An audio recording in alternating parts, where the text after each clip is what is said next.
Creationism versus emanationism. Everything changes when the foundational concept changes.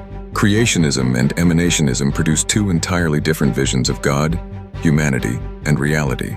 Creationism, especially in Abrahamic religion, begins with separation. God exists alone, apart from everything else. The world is then created from nothing, as something other than God. This creates an absolute divide between creator and creation. God is infinite, eternal, and perfect. Humanity is dependent, fallen, and worthless unless God grants it value. The result is a worldview based on obedience, worship, sin, punishment, and salvation. In this model, God appears as a supreme ruler who demands recognition. Humanity is expected to worship, submit, and obey. Those who refuse are condemned.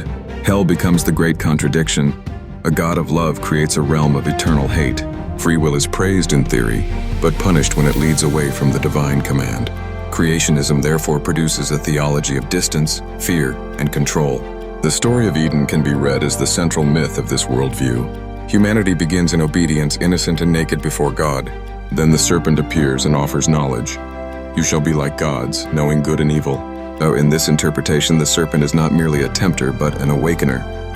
The fall becomes the birth of self-consciousness. Humanity stops being a passive object of divine authority and begins the journey toward wisdom, autonomy, and godhood. Emanationism offers a radically different vision. Instead of God creating a separate world from nothing, reality flows from the divine source. Everything comes from the One, but at different levels of intensity and clarity. The One emanates nous, or intellect. Nous emanates soul. Soul emanates nature. Nature reaches its lowest expression in matter. Reality is therefore not a battlefield between God and non-God. It is a hierarchy of being. Neoplatonism is the great emanationist system. It teaches that mind is prior to matter, that consciousness is not produced by the physical world, and that the lower always depends on the higher. Matter is not the foundation of existence. It is the dimmest, most passive expression of a greater intelligible order. The true path is not downward into matter, but upward into reason, intellect, and illumination. This is why emanationism is a philosophy of ascent.